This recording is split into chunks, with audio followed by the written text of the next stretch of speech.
জাতীয় নাগরিক পার্টির অন্যতম লক্ষ্য সেকেন্ড রিপাবলিক প্রতিষ্ঠায় গণপরিষদ নির্বাচনের মাধ্যমে নতুন সংবিধান প্রণয়ন। এইটা তাদের অন্যতম লক্ষ্য বলেছে। আমি সমালোচনা করতে চাই না। প্রত্যেক রাজনৈতিক দলেরই তার নিজস্ব কর্মপন্থা থাকবে, আদর্শ থাকবে। গঠনতন্ত্র এবং ঘোষণাপত্রে এরকম ঘোষণা থাকে। কেউ সমাজতন্ত্র চায়, কেউ অন্য কিছু চায়, কেউ হয়তো ধর্মভিত্তিক রাষ্ট্র প্রতিষ্ঠা করতে চায়। এরকম অনেক রকমের থাকে বিভিন্ন দলের রাজনৈতিক ঘোষণাপত্রে। কিন্তু আমি এই নতুন বন্ধুদের বলতে চাই, সেকেন্ড রিপাবলিক, আমাদের বর্তমান রিপাবলিক কি অসুস্থ হয়ে গেছে? সেকেন্ড রিপাবলিক কখন হয়? রিপাবলিকের লিটারাল মানে কি? রিপাবলিক হচ্ছে যেখানে নির্বাচিত প্রতিনিধিরা রাষ্ট্র পরিচালনা করবে, তাদের একটা নমিনাল অথবা elected head of the state থাকবে। সেটা কি আমাদের নেই?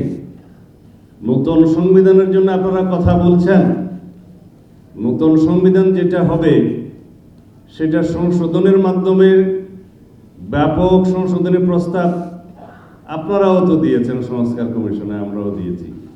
প্রয়োজনীয় গণতান্ত্রিক সংস্কার, বর্তমান জন আকাঙ্ক্ষা এবং 5ই আগস্টের ছাত্র গণ অভ্যুত্থানের যে প্রত্যাশা এবং আকাঙ্ক্ষা নিয়ে আমাদের সন্তানরা রক্ত দিয়েছে, সেই আকাঙ্ক্ষাকে ঊর্ধ্বে তুলে ধরে, তাদের চাহিদাকে, প্রত্যাশাকে তুলে ধরে আমাদের সেই সংশোধনীগুলো আমরা সাজিয়েছি।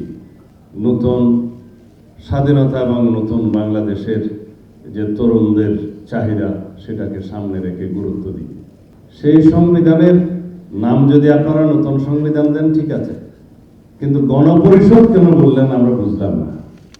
গণপরিষদের ইংরেজি নাম হচ্ছে কনস্টিটিউয়েন্ট অ্যাসেম্বলি। আগে যেটাকে মানুষ বলতো MCA, member of constituent assembly. এটা অলওয়েজ হয় মানে in the Inception of any independent country, যে সময় দেশে কোনো সংবিধান রচিত থাকে না, হাতে থাকে না, কোনো একটা নতুন রাষ্ট্র প্রতিষ্ঠা হয়, তখন গণপরিষদের প্রয়োজন হয়। গণপরিষদের সদস্যরা সংবিধান প্রণয়ন করেন। সেই সংবিধানের ভিত্তিতে পরে পার্লামেন্ট ইলেকশন হয়। আমাদের এখানে গণপরিষদ নির্বাচনের জন্য আমরা কি নতুনভাবে একটা কোনো স্বাধীন রাষ্ট্র হয়েছি? রাষ্ট্র তো আমাদের স্বাধীন আছে। আমরা একটি সার্বভৌম স্বাধীন গণতান্ত্রিক রাষ্ট্র। আমাদের যেভাবেই হোক একটা সংবিধান আছে, যে সংবিধানটাকে আমরা এখন পুরোপুরি অন করি না বলেই ব্যাপক সংস্কারের প্রয়োজন দেখা দিয়েছে। যে সংবিধানটাকে শেখ হাসিনা দলীয়করণ করে গণতন্ত্রের বিপক্ষে, নিজেদের পক্ষে সাজিয়েছিলেন, সেজন্য সেটা সংস্কার দরকার। কিন্তু গণপরিষদ কেন হবে? এর মধ্যে আরো একটি উদ্দেশ্য আছে। যারা গণপরিষদের বিষয় সামনে আনছে,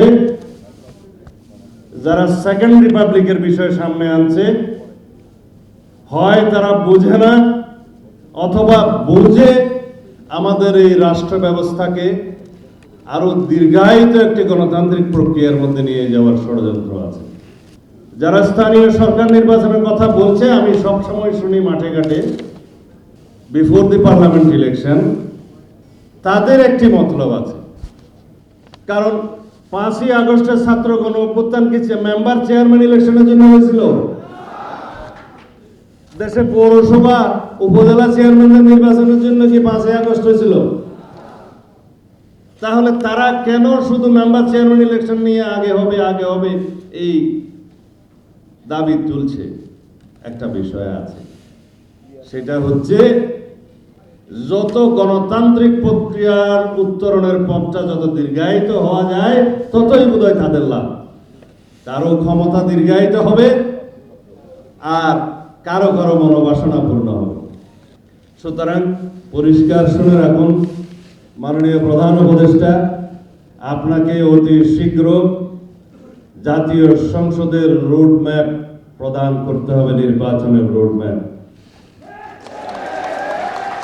যদি আপনি কোনো বাহানায় এই মাসের মধ্যে জাতীয় সংসদ নির্বাচনের রুটম্যাপ প্রদান না করেন, তাহলে সেটা আমরা রাজনৈতিকভাবে গণতান্ত্রিক শক্তিগুলো বসে আমাদেরকে পুনরায় নির্ধারণ করতে হবে আমরা কোন প্রক্রিয়ায় গণতান্ত্রিক প্রক্রিয়া। যারা সেকেন্ড রিপাবলিকের ঘোষণাপত্র তাদের দলীয় ঘোষণাপত্র রেখেছেন, সেটা ওখানে থাক। যারা গণপরিষদের মধ্য দিয়ে নতুন সংবিধান প্রণয়ন করতে চান, সেটা আপনারা যখন পারবেন করবেন। কিন্তু বাংলাদেশের মানুষের গণতান্ত্রিক প্রক্রিয়ায় উত্তরণের আর কোনো যাতে বিলম্ব না হয়, সেই জন্য আমরা যাতে সমগ্র জাতিকে ঐক্যবদ্ধ রাখি, এটাই আমাদের আহ্বান। এবং যে কোনো মূল্যে রাজপথে গড়ে ওঠা ফ্যাসিবাদ বিরোধী জাতীয় ঐক্যকে আমাদের টিকিয়ে রাখতে হবে। এই ঐক্যের মধ্যে যদি কোনো রকমের কোনো ফাটল সৃষ্টি হয়, তাহলে লাভবান হবে পতিত ফ্যাসিবাদ এবং তার দোসররা। কেউ কেউ বলে যে আওয়ামী লীগকে আপনারা রাজনীতিতে কি অংশ নিতে দিবেন, নির্বাচন অংশ নিতে দিবেন?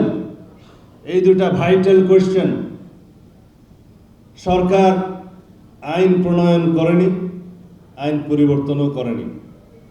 আওয়ামী লীগকে রাজনৈতিক দল হিসাবে বিচারের আওতায় এখনো আনেনি, আনার কোনো অবস্থাও দেখছি না, শুধু মুখে বলছি। বাংলাদেশে আওয়ামী লীগের কোনো রাজনীতি চলবে না। 5ই আগস্ট নির্ধারণ হয়ে গেছে যে বাংলাদেশের মানুষ আওয়ামী লীগের শাসন চায় না, রাজনীতি চায় না। আওয়ামী লীগকে বাংলাদেশের এই ভূখণ্ডে মানুষ রাজনীতি করতে দেবে না। এটা হচ্ছে একরকম বহিঃপ্রকাশ।